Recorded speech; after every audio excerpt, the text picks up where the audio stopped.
At that point, you have to keep on running. You ever had one of those moments in your spiritual running career? We're all runners.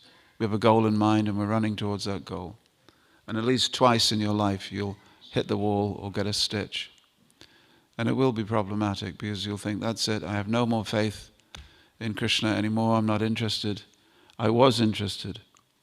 My message these past few weeks has been to people that many people come to me and they share a spiritual experience that they've had. And sometimes they're bonkers.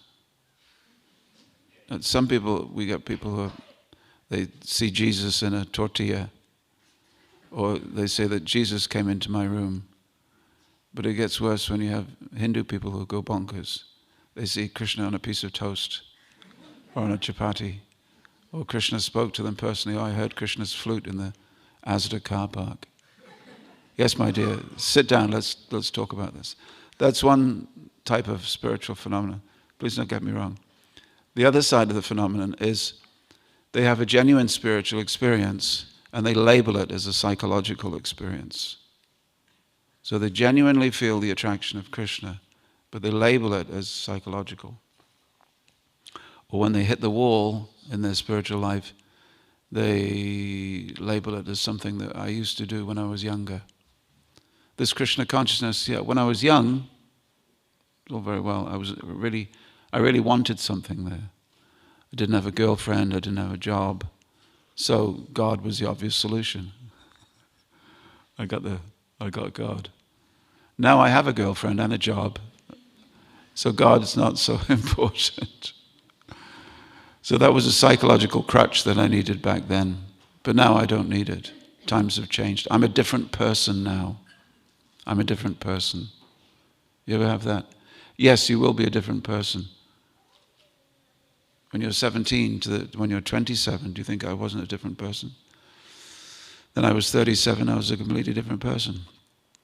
I was married. Did we have 3 children at that time? This is my long-suffering wife, Guru Chan Padma. She's been with me all through. Yes, give her a round of applause, why not?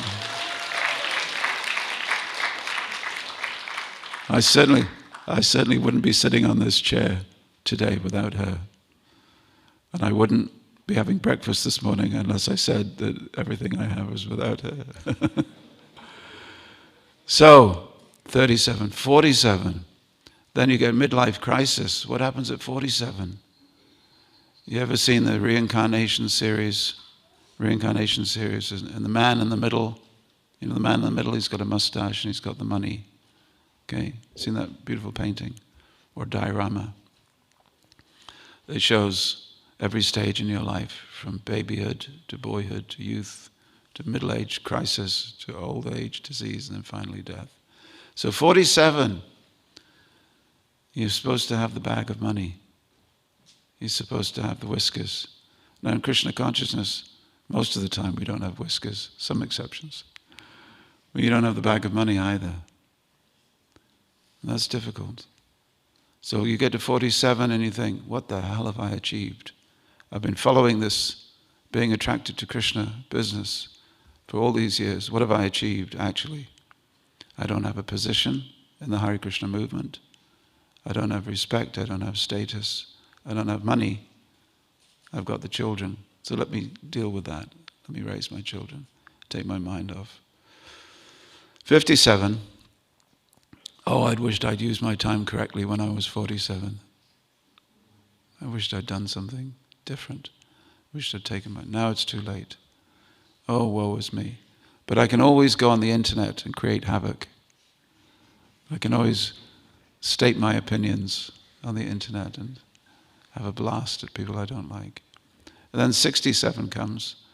Of course, there's this old cartoon. You know the cartoon? Cartoon is... First picture, little child, he says, too young to think about God. Yeah. Too studious, he's at university, too studious to think about God. Next one, too much in love to think about God. Next one, too busy with my business to think about God. Next one, too worried about my business to think about God.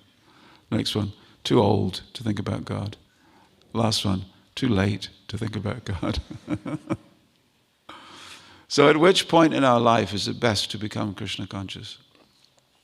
Komaram acharat pragyo. Komaram acharat pragyo. As early as possible. As early as possible. This is where God comes in. As early as possible. So today's verse was not a Bhagavatam verse. I was given this by the Bhagavatam class gods, otherwise known as Nishkinchana and Ujjayashri. It's the first verse of the Shad Goswami Ashtaka by Srinivasacharya. You probably know it. Krishnot kirtana gana natanatabi, nat paro primamritambo nidhi, dira dira jana priyo priyakaro, nirmatsaro pujito. Sri Chaitanya Kripa Baro Bhuvi Bhavo Bara Vahantarako Vande Rupa Sanatano Raghu Yago Shijiva Gopalago. I offer my obeisances to the 6 Goswamis. Let's say this in English together. Who are always engaged in chanting the holy name of Krishna and dancing. They are just like the ocean of love of God. And they are popular both with the gentle and with the ruffians. Because they're not envious of anyone. Whatever they do, they're all pleasing to everyone. Oh, is it behind me? Like a pantomime. It's behind you. Okay. And they are fully blessed by Lord Chaitanya. Thus they are engaged in missionary activities, meant to deliver all the conditioned souls in the material universe. So, these 6 Goswamis who are venerated in our Gaudiya tradition as being the real heads of the Sampradaya. We are known as Rupanugas. Rupa Goswami was the head of our first, you can say, Krishna consciousness organization called the Vishwa Vaishnava Raj Sabha. Sometimes people think, well, I bet the 6 Goswamis didn't have an organization to run. Yes, they did. Wherever there is the dissemination of Krishna consciousness, wherever there is encouragement of the next generation, wherever there is spiritual leadership, there will be principles of organization. So they had different divisions in this organization called the Vishwa Vaishnava Raja Sabha. One division was for deity worship and standards of deity worship. One division was for composing songs and scripture. Another division was for debates and defending the position of Krishna Bhakti against all comers. That's how people settled arguments in those days, not on the internet. They sat down. Just like if this was 500 years ago, I would be sitting here with Swami, Prakashananda Saraswati. He'd be sitting there and we'd be facing each other. And for 3 days, we would discuss in Sanskrit, fluent Sanskrit, different parts of the Vedanta. Shankaracharya set the principle about 800 AD. He said, if you want to debate anything in the land of India, the land of Bharat, must be based on these prasthana trayi, these 3 starting places. Vedanta Sutra, Bhagavad Gita, Vedas, Upanishads, like that. So, there would be a long debate, and whoever was the winner of the said debate, the winner would become the disciple of the other, and all of his retinue and his possessions sometimes would be surrendered to the winning acharya. Anyway, so debating is very important. I urge you to debate. And the reason I urge you to debate is the reason I would urge you, a doctor would ask you to get, to diet and have exercise. And a spiritual doctor would always say, learn the philosophy, debate the philosophy. Because otherwise, how will you explain anything to anyone? And if you don't take the business of explaining Krishna consciousness to others, then you will become stodgy. Your limbs will become flaccid and weak. Your intellectualism will diminish. And you'll find yourself stuck in the lift with Mark Zuckerberg.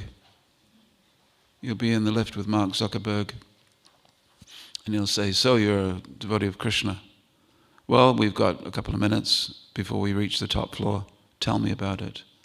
I'm looking for somewhere to invest my money. Okay. I have so much of it, I'd like to get rid of some. Okay. And that was my daughter's situation the other day. She went out chanting japa. She lives in Palo Alto. And there's Mark Zuckerberg walking along the street. So it will happen to you one day. Someone important, you will say, you have to say something, okay? So what would you say? What do you guys believe in? What do you say? Well, we believe in Krishna and he's a butter thief and he steals butter. And what will you say? Come on, what would you say? Deepak? Yes, oh God. Oh God is just a good response.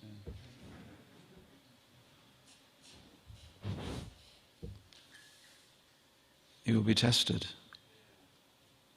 Sorry to spring it on you, but this is how it happens in public. Krishna gives you an opportunity to speak to someone important. What would you say? Yeah, what do you guys believe in? What do you do? We are spiritual beings entrapped in these material bodies.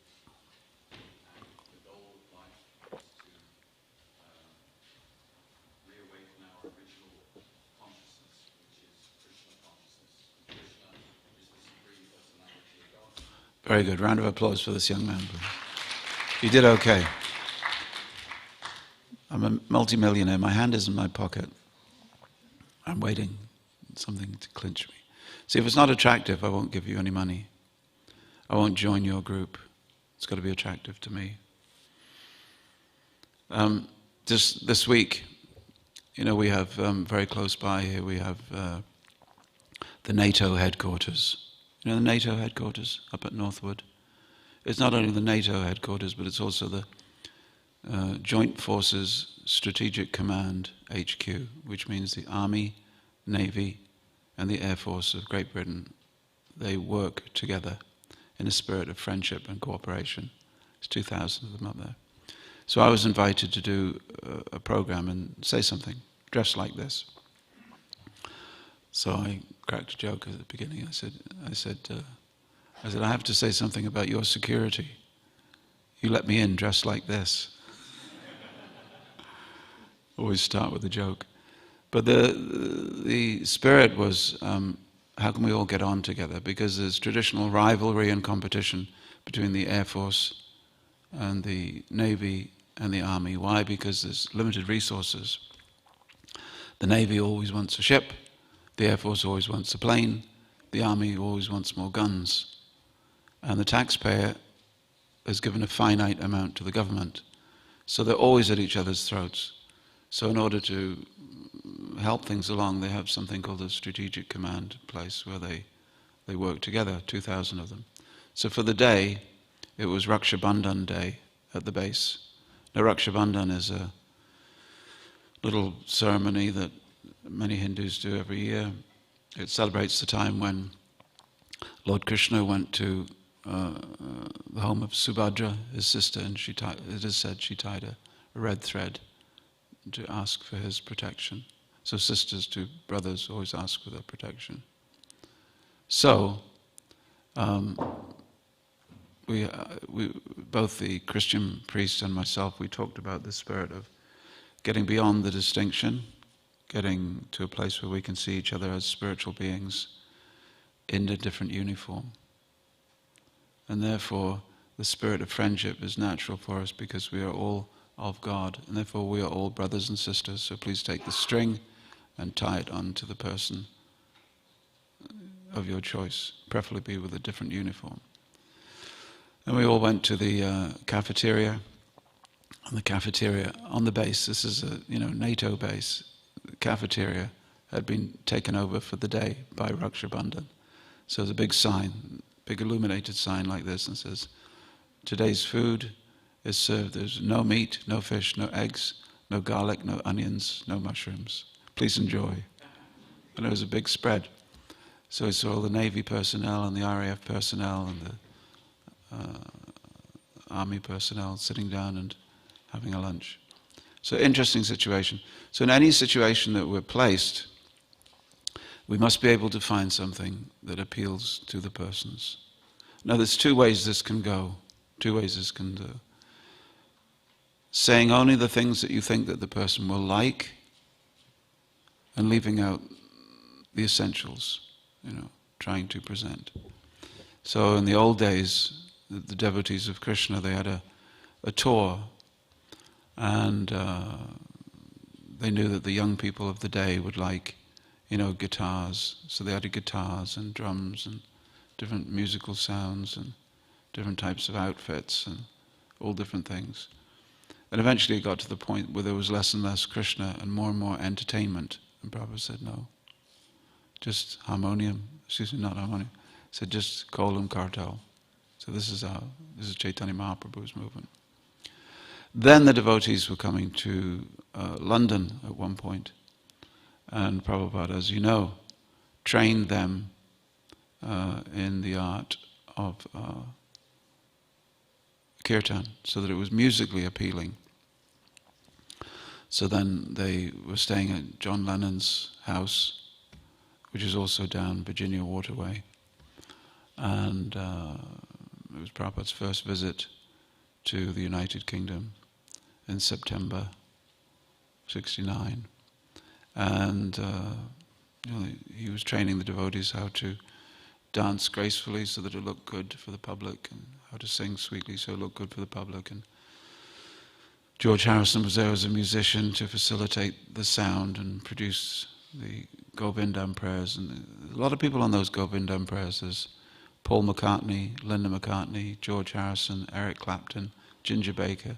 Everybody's playing on that. And one lady playing harp who just passed away this week. Nice lady who played the harp on the Govindam prayers that we hear every day. She just passed away in nearby St. Albans, Hare Krishna. So God rest her soul. But it was made to sound musically appealing. So when Prabhupada heard that music, what did he say? Oh, you have added so many instruments. It should be kol and kartal only. No. He said, this is beautiful. And they could see Prabhupada was crying. And he's singing.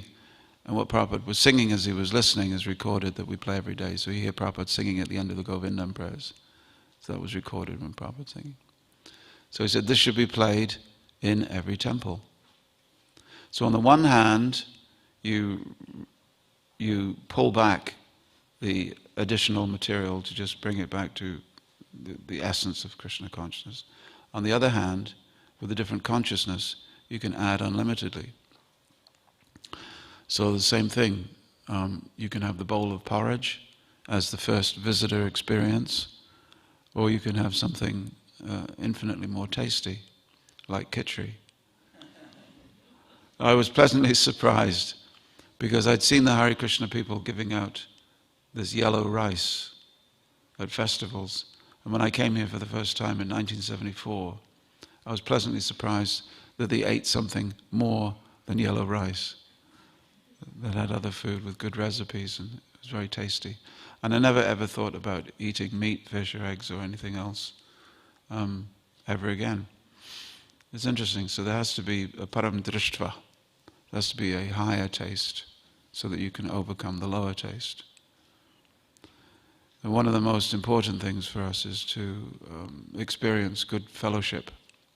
If you have more friends in Krishna consciousness than you had before in your life, more trustworthy friends. Trustworthy is very important in friendship.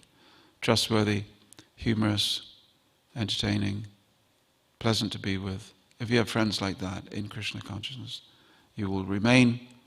If you don't have that, you will drift, because everybody needs friends, like everybody needs food.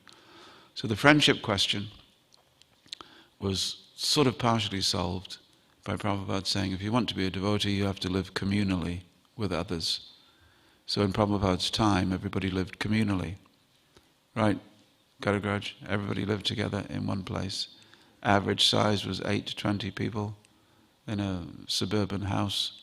Everybody sharing everything together, getting up in the morning together, sharing the showers, sharing the toilets, sharing the cooking, the cleaning, sometimes even sharing their clothes All the clothes went in a washing machine, and you're lucky if you got anything with your name on back.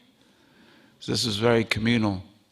It's a spiritual technique that is practiced by many different religions. They sometimes call it the life of goods in common.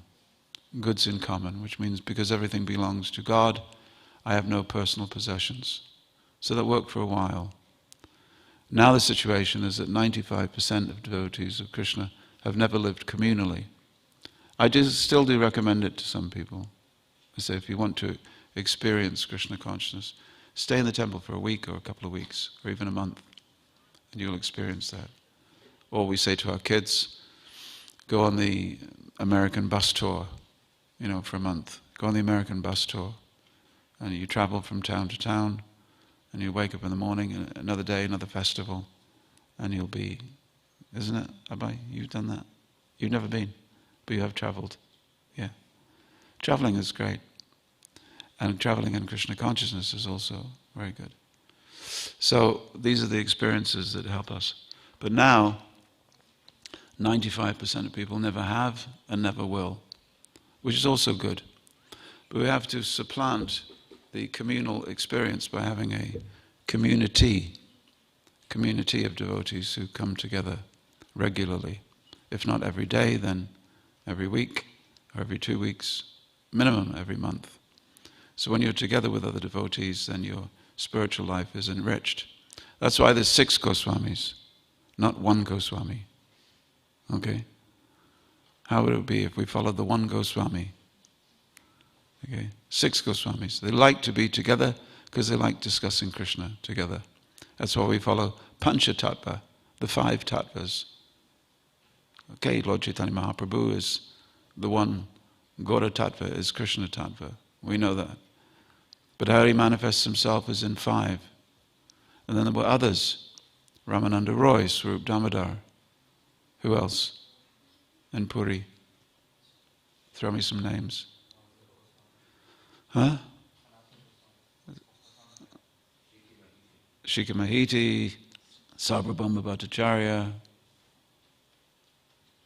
Udarandatta, Govinda, Murari Gupta. Yes, Murari Gupta, he came to visit. So the point is, we always see collections of devotees. That's how to stay strong in Krishna consciousness. Because one day you may find that my attraction to Krishna has diminished. And therefore, how to keep that? You'll always be in the company of someone whose attraction to Krishna is flowering. And that's a very inspirational thing to be. Early on, a devotee said to me, his name was Patita Pavana, he said, but you have to discover your own enthusiasm for Krishna. It has to be something that comes from you. He said, you're here in the temple now, but don't ride along on everybody else's enthusiasm. That's easy to do.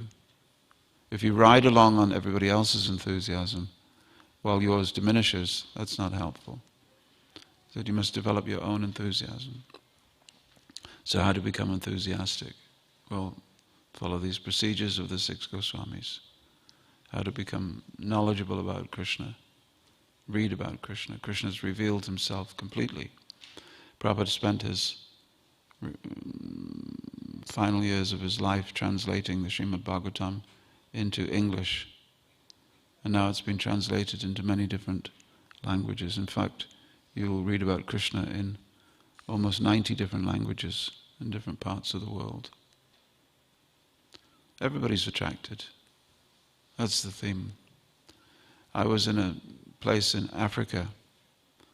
I said to the people here at Bhaktivedanta Manor, I said, I don't want to, because they'd asked me to go out selling books. After I was here for 3 days, they said, would you like to go traveling, selling books all over the country? I said, yes.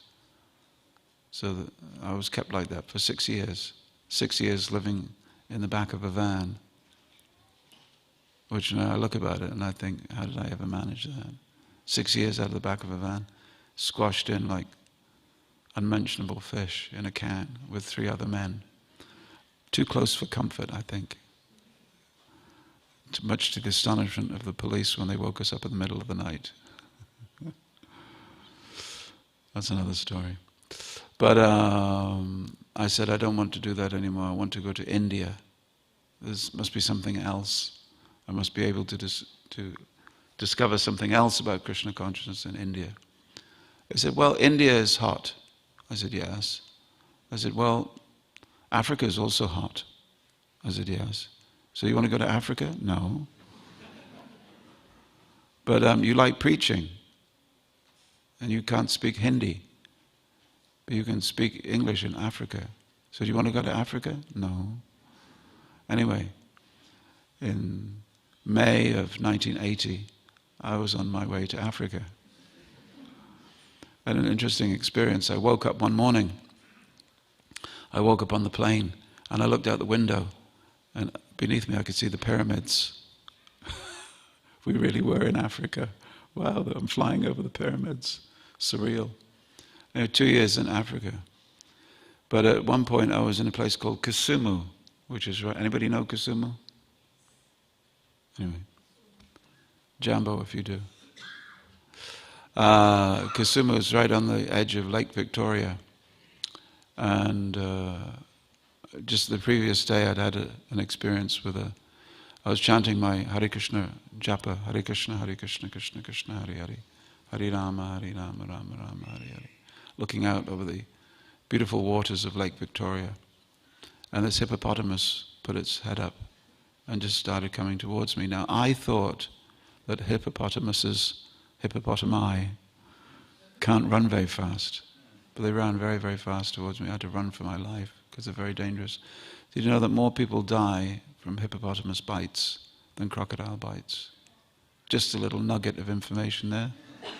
Just put it away in your little pocket. And so, anyway, the next day I went to a place which was a remote village on the borders of Uganda. And I thought, I'm here for the first time, I'm coming here, I'm taking Srila Prabhupada's Krishna consciousness movement somewhere where it's never been before, to boldly go where no man has been before. And the chief of the village said, quick, come to my house, you're very welcome. I came inside his house. And there on the wall was a picture of the Panchatattva from a magazine. It had been taken out of a Swahili magazine, put on the wall. So he was very much attracted to the bright colors and the idea that you could sing and dance for God. Every Saturday morning when we went out to do Harinam in the local town, 250 people would gather around us, all dancing, all singing. And I would stand up and I would make my appeal. Mabibi Damavwana, Jambo, Habari Akum Zurisana, Imba Yajina ya Mwenyezi Mungu, Imba, Makafi. And everybody would begin singing and dancing. It's a very great, very powerful speech. They loved it. Because they would be singing sometimes, Hare Christina. Hare Christina. Because they thought, white man has come to preach. Must be a new Christian doctrine, singing and dancing for Jesus. But everybody was interested. And I started something called it was a youth club for African youth. And they were writing to me, I'm very interested in your Krishna consciousness. And so, I guess at that point I was thinking that this wasn't just something for, the hippies and dreamers of the United Kingdom, or the meths, monsters and acid heads of America. This was something that was for people who'd never been part of a countercultural revolution. Krishna consciousness was international. And then I spent some time in India and saw that the very thing that Prabhupada had taught us is the very essence of what we believe in. It's interesting, actually. You're not supposed to promote books from the Vyasasan. Does that mean you mustn't show a book? Anyway, but the experience I had is that I wrote about people. Over the last 50 years, people have asked me questions about what is Krishna consciousness, and I've kept those questions. and I've edited them into sections and put answers to them. So we produced a book. And just out of interest, I sent the book to Penguin. You know, Penguin. I grew up on Penguin books. Penguin, India. So they said, yes, we'll have this. This is really good. So now if you go to an airport in India, you'll see a book called Sanatana Dharma. And it's just what is Krishna consciousness through questions and answers. So it's in the airports, bookshops. We only printed 4,000, but for me it's an achievement. So we'll be doing them over Janmashtami if you want one. But the experiment worked because Krishna consciousness is something universal. It's for the the armed forces of the world. It's for many people actually that I've met. There's a couple of types of people that I've met in my life. They're always very interested in the teachings of Bhagavad Gita. One is soldiers, and anyone who's ever served on a battlefield, anyone who's ever set aside their personal concerns for their own safety, for the service to their country. And the other type of person is airline pilots. I once met an airline pilot. He said, I've been in the air for a month. I said, what does that mean? He said, well, I do long-haul flights. He said, I've spent the last month just staring out of the window, going at 700 miles an hour above the clouds. And I come to the hotel, I'm dog-tired, I go to sleep, I wake up in the morning, get on board a plane. That's my life. So I said, you've seen the world from a completely different place. He said, yes. He said, and when I've been up there, I've thought about life from a different point of view. I said, well, this is very interesting because this tells you about, the soul. He said, I've always been thinking about this. So he immediately took a book. So we find that people everywhere are interested. Why? Because Krishna consciousness has got something for everyone. You like cows? You like cows. You like animals. You like food? We're foodies. You like intellectualism? We've got that. You like singing, music? We've got that. A couple of years ago, I was invited to a kirtan concert in Islington, in the Union Chapel there. There was a lady and her husband from Germany, and they started singing. There was 800 people in the audience, each of whom had paid £50 a ticket to be there. £50 a ticket. She had a harmonium and she was playing. She began singing a song, a special song from India. She told everybody, Jai Radha Madhava Kunja Bihari. Okay, she's not a devotee of ISKCON. And I looked, and every single one of the 800 was singing it back to her. I thought, you've stolen our song. And of course she hadn't stolen a song. She'd been captivated by the pure nectarian words of Bhaktivedanta Thakur. But people paid £50 a time to come and listen to us sing that song. So I thought, we could also do this. We do this all the time. It's our thing. So Abhay knows. So now it is our thing. Just the other night, Radhika Ranjan and Gauravani did a concert in Conway Hall. This is the same Conway Hall where Prabhupada gave his very first address in London in 1969, September. And this address was placed as the introduction to the Sri Ishopanishad. And that picture that you see of Prabhupada on the front cover of every Back to Godhead magazine, where Prabhupada is like this, that picture was taken from the stage, the side of the stage by Guru Das. So again, 500 people all roaring the Hare Krishna mantra and paying for the privilege of doing that. It's quite amazing. So this Krishna consciousness is infinite. And that's one of the main reasons why people are automatically attracted. Automatically attracted. Because of the greatness of Krishna.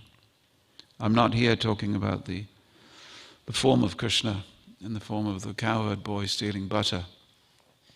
That's a very advanced level for most people, a primary level, primary education. But in the Upanishads, we have these verses. And I just want to read a few verses to you. Is that okay? Well, that wasn't a raging endorsement, but...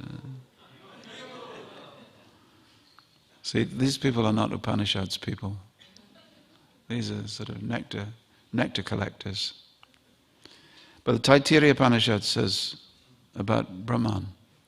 You see, people are attracted to Brahman. They're attracted to the idea of that which is great, that which is infinite. So one who's greater than the greatest, one who's infinite, and one who's eternal. This is attracting for everybody. We're attracted to the great, whether it's a building, whether it's someone who can run 100 meters in less than 9 seconds. We're attracted to great people, great institutions, great enduring things, great episodes, great battles, great beauties, great commanders, because we're always attracted to something that is better and bigger. So the ultimate of that is Brahman. Brahman simply means spirit, and it means different things to different people. But in the Upanishads we find why this should be attractive. That from which all these beings are born, is a definition of Brahman. That from which everything is born. That by which when born they live, and that unto which when departing they enter. Desire to know that is Brahman. So this is the journey of spiritual life for people. The journey to know the greatest. Well, what was there before anything came into existence? Was there nothingness, and then came the Big Bang, and then came somethingness? Or was there something before the something? Now, interesting question, isn't it? Was there something before the Big Bang or nothing before the Big Bang? What happened? What did I say? The secret cult headquarters are all... The room is going to shrink. So this is in the Chandogya Upanishad. Okay, could you switch the brainwashing to 6.2, please? Okay. Somya, this is a discussion going on. Somya, before this world was manifest, there was only existence, one without a second. On this subject, some maintain that before this world was manifest, there was only non-existence, one without a second. Out of that non-existence, existence emerged. Nothing new in the universe. The Father said, O Somya, but what proof is there for this, that from nothing something has emerged? Rather, before this world came into being, O Somya, there was only existence, one without a second. So the very questions that occupy certain types of nuclear physicists, not nuclear physicists, but astrophysicists, are discussed in the Upanishads. I was on holiday in Italy. Well, it wasn't exactly a holiday, it was a retreat, spiritual retreats. Well, we called it a retreat, but it was actually a holiday. But we did chant Hare Krishna from time to time. So there was this devotee, and I said, so Haribol Prabhu, what do you do? He said, I'm an astrophysicist. I said, what? So what is it? What's your speciality? He said, I have a PhD on the the perimeter of black holes. I said, okay. I said, what's your service in ISKCON? He says, well, I'm in charge of presenting the teachings of the Bhagavatam through the displays and exhibitions in the temple of the Vedic Planetarium. I shook his hand and said, good luck. I was in another house. A devotee had invited me for breakfast, and we were having hot parathas. You like hot parathas? Hot parathas coming fresh off the stove. Indian wife, and of course I had the Indian wife labeled. She was there in a sari making the hot parathas, smiling sweetly at her. Prabhu, what do you do for a living? I'm a bank manager. Oh, very good. So I thought I'd got that in my mind, you know. Prabhu, bank manager, Indian wife making parathas. That's how the universe should be. Okay? Wife, hot parathas. Husband, bank manager.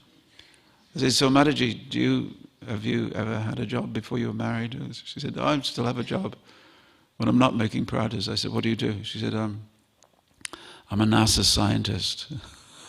I said, what do you do? She said, she told me what she was involved in. But amazing. And we were on holiday, that's right, in Italy. And same thing, and I asked another young lady, gopi skirt and the head covering, and I said, so what do you do? Are you living in the temple? She said, yes, I live in the temple. I said, I grew up as a devotee. I said, oh, it's a normal story. I grew up as a devotee, and I never went to university, never did this, never did that, I haven't got a job. Okay. Not a good thing. I said, so what do you do? She said, no, I grew up as a devotee, but I design nuclear submarines for the American Navy. I said, really? Anyway, Hare Krishna. Hare Krishna Prabhu, I have to go and do my service. The world is changing. The world is changing. So each of these devotees would be able to explain not only the philosophy of Krishna consciousness, but how they, as scientists, have come to rationalize following a spiritual practice which is quite a high commitment with the roles which they play in the world. And I found that fascinating. Don't you? I mean, in my early days I was surrounded by people who had given up the world, sort of the world-denying persons who were retreating to take up Krishna consciousness. And I thought that perhaps that's the only type of person who can take up Krishna consciousness, the person who's burned out, fried out, finished with the material world. But no, it appears that you can have a flourishing career and be a scientist and believe in spirituality as a solution for all the world's problems. It's very refreshing. So as I have grown up in Krishna consciousness from my teenage years, I've discovered every few weeks I've discovered something which has refreshed it for me, refreshed my attitudes, refreshed my understanding. And I think that we need to have this constant refreshment in our lives. Krishna is known as, the great King Kulashekar is once supposed to have said, Yadavadi mama cheta Krishna padaravinde navanava rasa damanu jatarantama sit tadavadi bhatanari sangame smaryamani bhavati mukha vikara sushtu nishtivanamcha. That navanava rasa means newer and newer emotions as I serve Krishna. In other words, it's an emotional journey, not just a philosophical journey. Sometimes because we come to Krishna consciousness through philosophical, intellectual endeavor, sometimes we think that's all it is. If I can understand a bit more philosophy, then I'll get the taste for Krishna consciousness. But rather it works in the alternative way. Yes, intellect is there, but the heart is there also. So by service, by simple service, we reawaken that connection with Krishna. And therefore, Prabhupada would always translate the word bhakti not as devotion, but he would translate the word bhakti as devotional service. It was a practice. It comes from the root word bhaj, to share, to perceive of an other, something else in this world that I'm sharing my Krishna consciousness with. And by service to Krishna, it pops out. My young kids, when they were 8 and 10, they came to me with a little book, and it looks like wallpaper inside the book, but if you squint your eyes in a particular way, you see flowers and dolphins pop out of the lines. So I was trying this way, this way, this way, and they were laughing because they could see it and I couldn't. So I said, what do I do? They said, well, you have to look in the distance. So I looked towards the distance, We were in a supermarket. I looked towards the checkout counter, raised the book while I was focusing on it. There was a dolphin. Pop, out came the dolphin. So a three-dimensional object came out of a two-dimensional plane simply because I'd retrained my vision. So the whole point of Krishna consciousness is to retrain our vision so that instead of not seeing Krishna in this world, we see Krishna. Simple as that. Prabhupada said he said, your life is a block of wood. Your life is a block of wood. Simply every day you have to chip, chip, chip, chip, chip, until one day you get the shape of Krishna. You've carved Krishna in your life. Because that's what he did. And through everything that you do and everything that you say, we try to invest it with Krishna. One time they came to Prabhupada and they said, Prabhupada, we don't know how you're able to convince others about Krishna consciousness. He said, because I see Krishna. And one time Prabhupada said that he was at a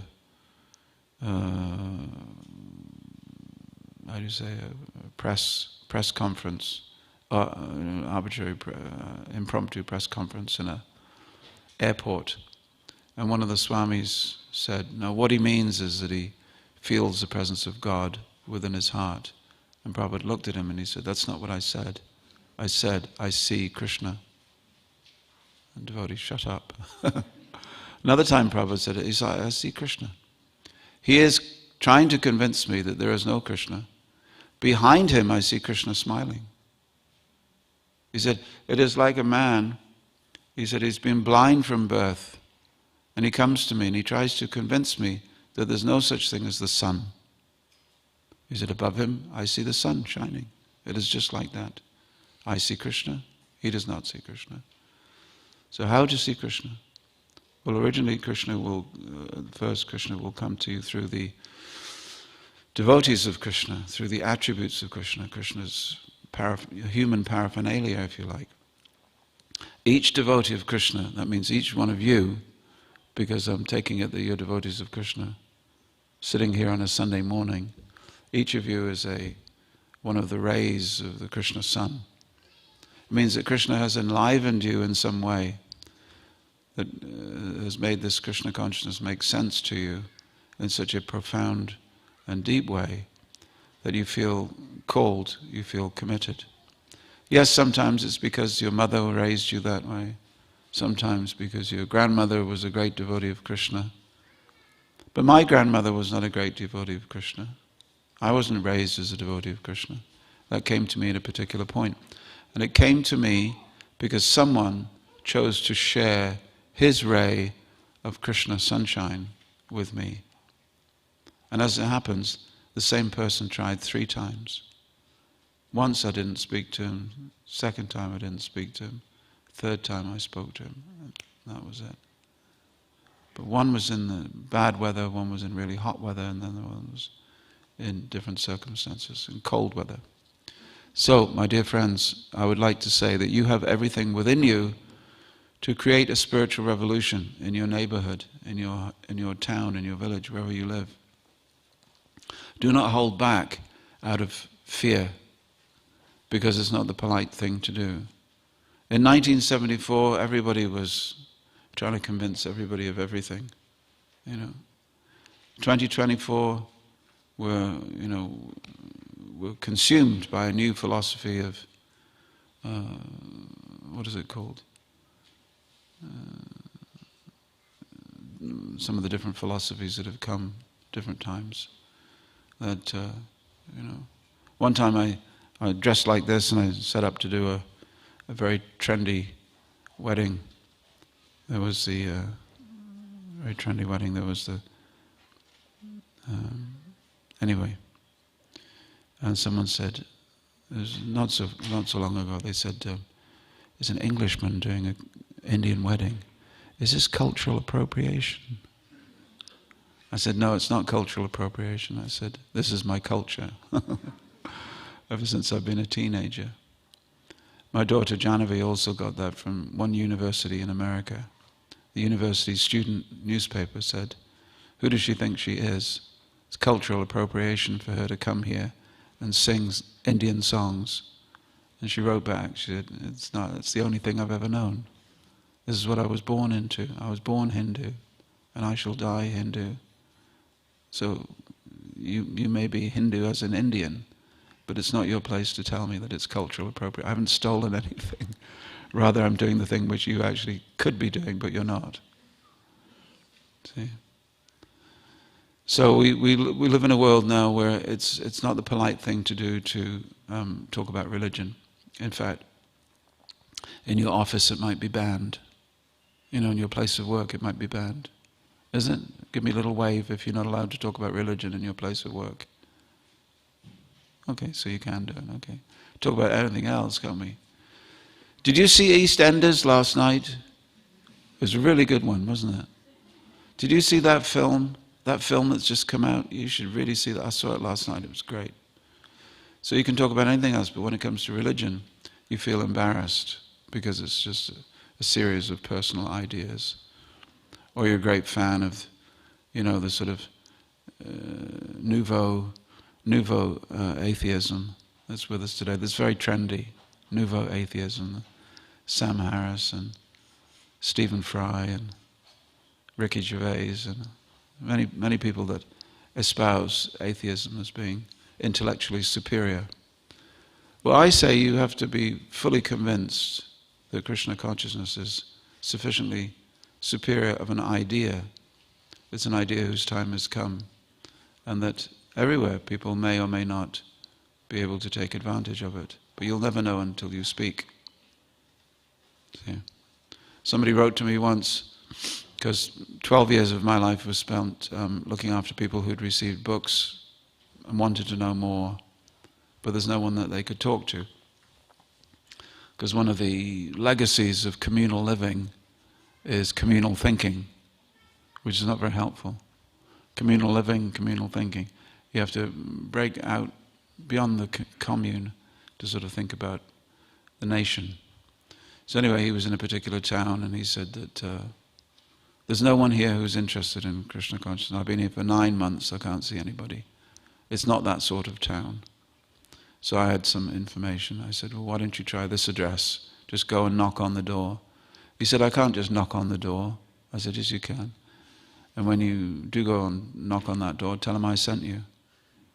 So he knocked on the door. Krpamoya sent me. Oh, come on in, come on in. And of course there was posters on the wall, and there was incense burning, and there was an altar and prasadam on the stove, and he'd met a friend. But he was absolutely convinced that he was the only gay in the village. No, he was the only devotee of Krishna in the village.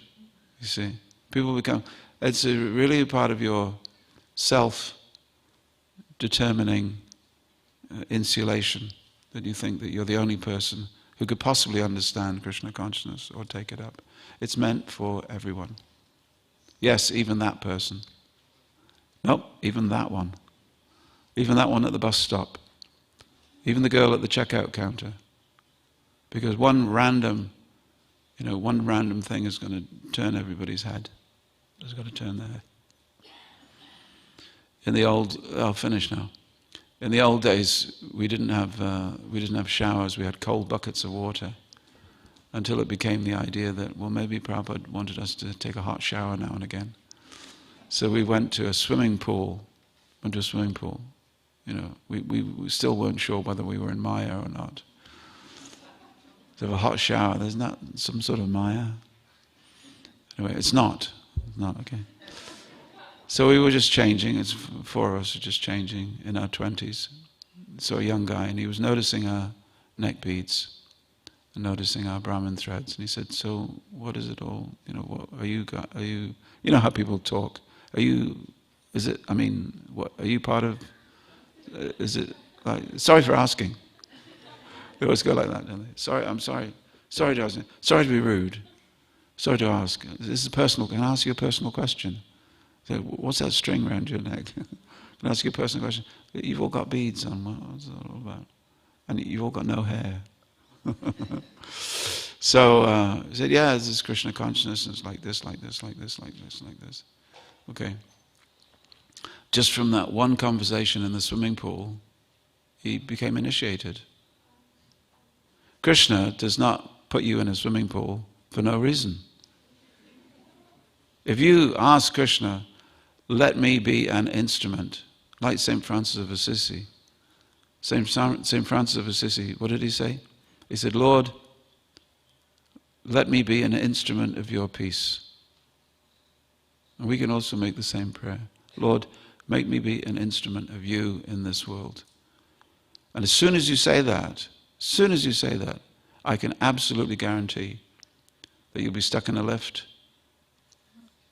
with, might not be a multi-billionaire, but it might be someone. Everywhere you go, and if you, everywhere you go, everyone you meet, speak to them about Krishna, then it will be quite amazing. It will be amazing. Absolutely amazing. In the history of Krishna consciousness, I'm talking about 50 years, one thing I've known is that every single person, every single one of you here today is a result of a conversation that someone else had with you, isn't it?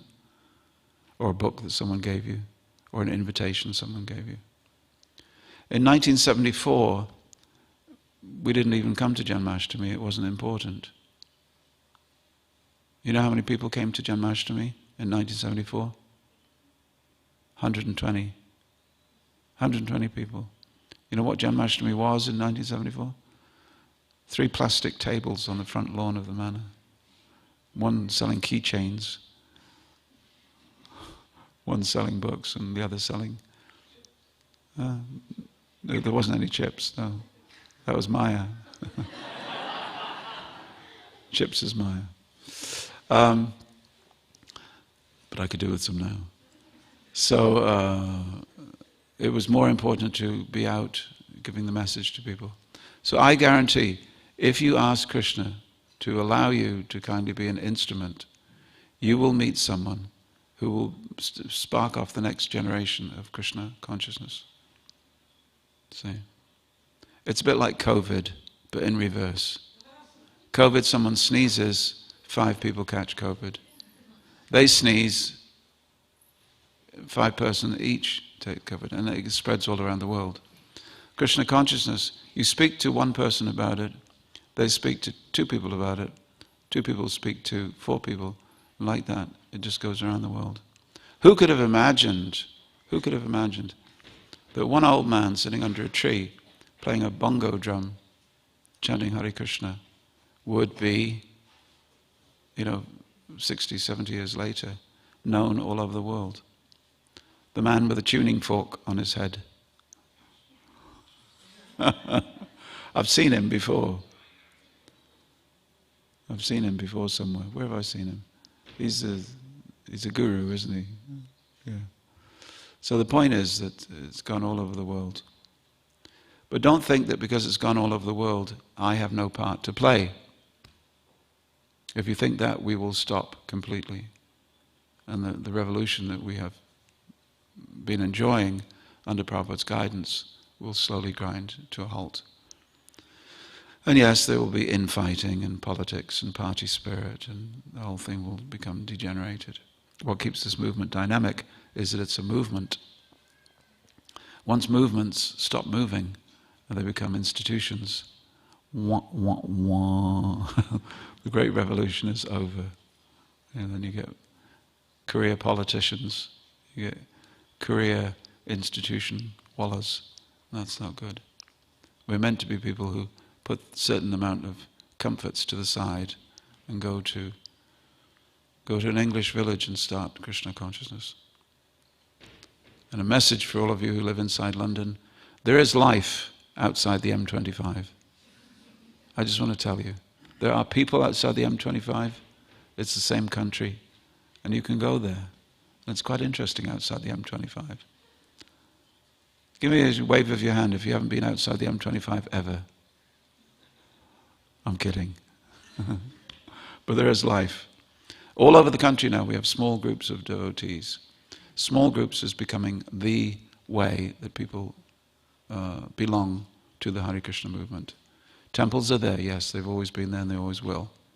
But small groups is what people belong to and how it's being carried forward. So now there are about 100 groups all around the country in places that you have never heard of. And it's because one person just loves Hare Krishna and wants to share it with their friends. There's a seaside town in North Yorkshire called Saltburn. And one lady up there, Anapayani, everybody knows her in town. She says hello to everybody. She says hello to everybody. It's only a small town with 6,000 people. Seaside town. She walks all around the town when she's shopping. Hello, hello. You want to come to the kirtan? Hello, want to come to the... Are you coming to the kirtan?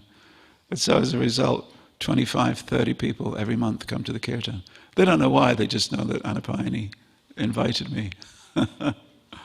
And now, different people want to be included on the circuit. So now we have visiting swamis, can I get an invitation to the kirtan in Saltburn? Okay, so we have different devotees. We're going to send Abai there. He's going to go up to kirtan. Then we'll know that Saltburn's really on the map. But that's just one little place. In every town and every village, there's at least one person who is a devotee. Try it. Try it. I'll give you, there's so many towns. 14,000 villages. 14,000 towns and villages in this country. We have Krishna consciousness in 17 of them. Temples in 17. Small groups and a few more. Many, many places you could go. Adopt a village. Spread Krishna consciousness. Follow the 6 Goswamis and be happy. Hare Krishna. Thank you very much.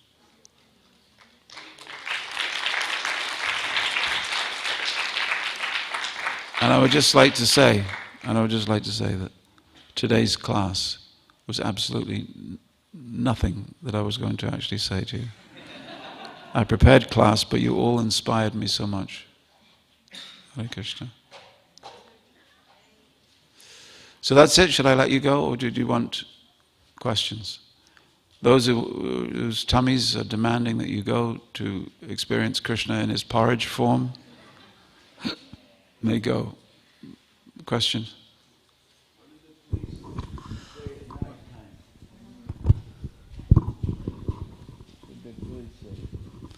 Interesting.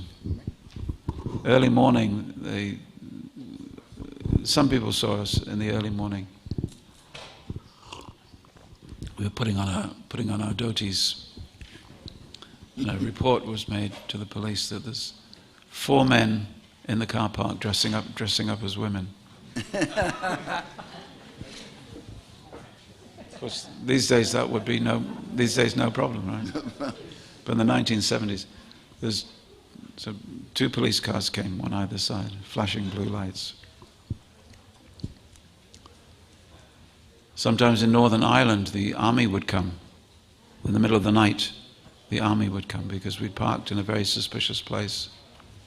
So there's searchlights, men with guns, police, sometimes even a helicopter.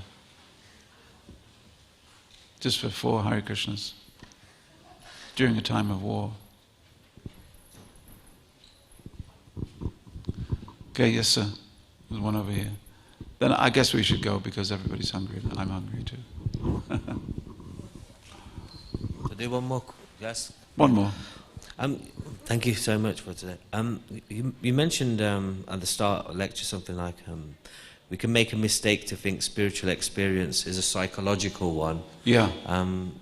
May you expand, please? Yeah, a devotee came to me and he was about 32 and he'd first been exposed to Krishna consciousness at the age of 15 and became a devotee 16, 17, 18, like that.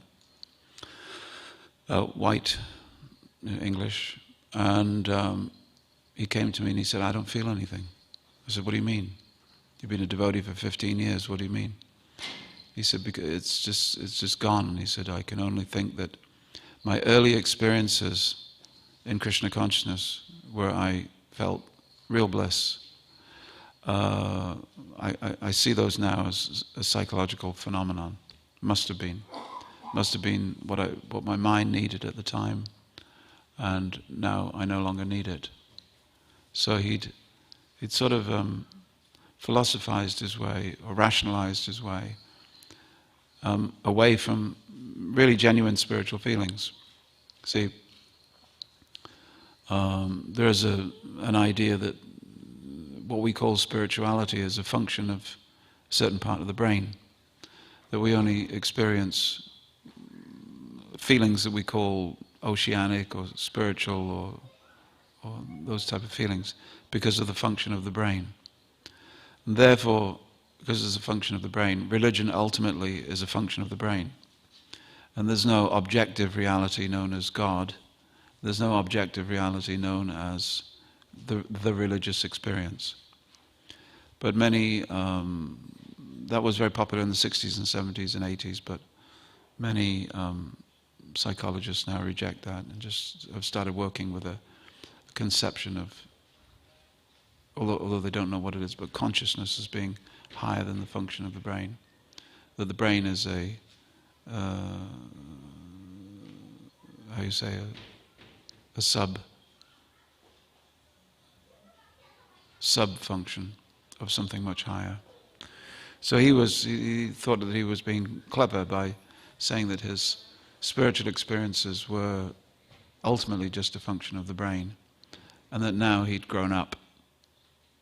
Now he was moving on.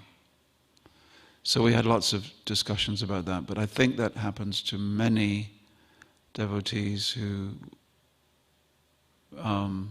their pursuit of wisdom causes them to use the function of doubt in a way as to...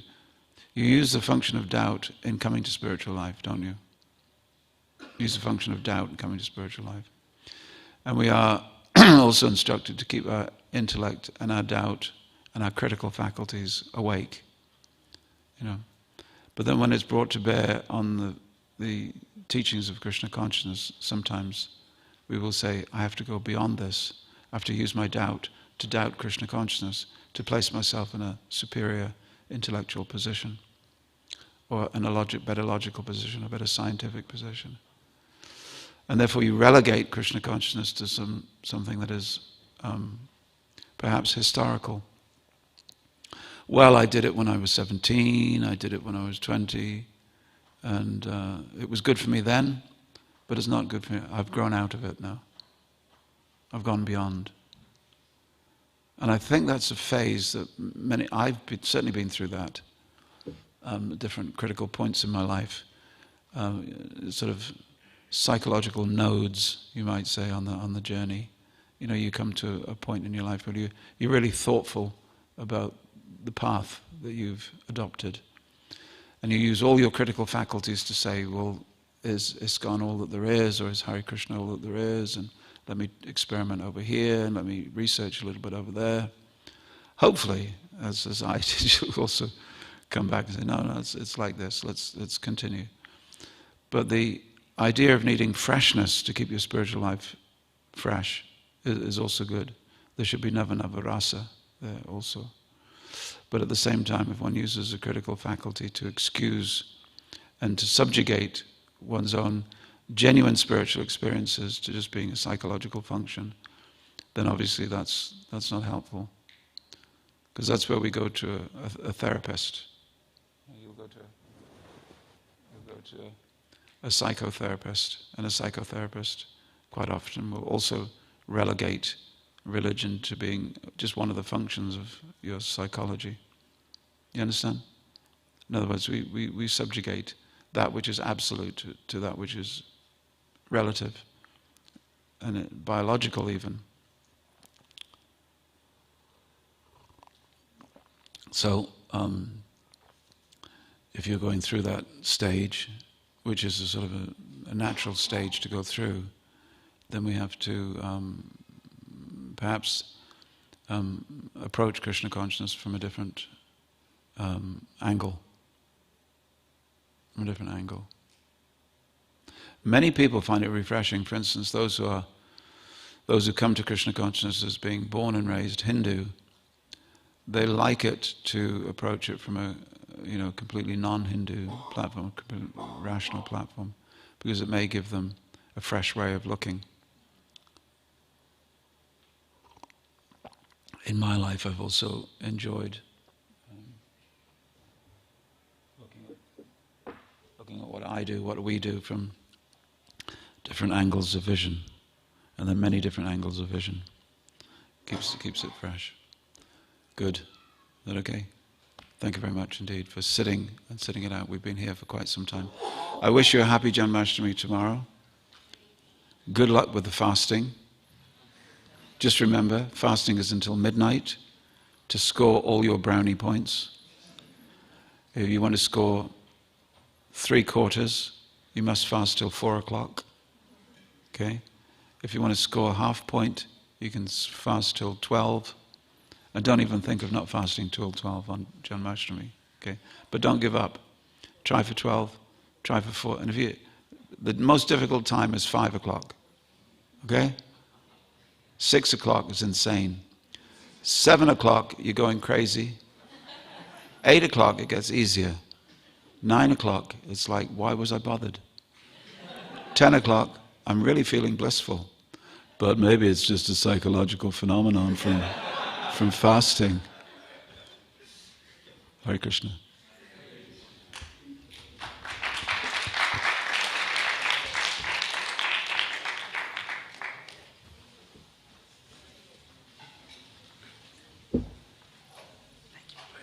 You know, I saw you singing the other day. You know what? I was just thinking for minutes and minutes, looking at you singing. I was thinking, we've got to get him around the country. He's got to go around the country. It can't just be a London thing. I have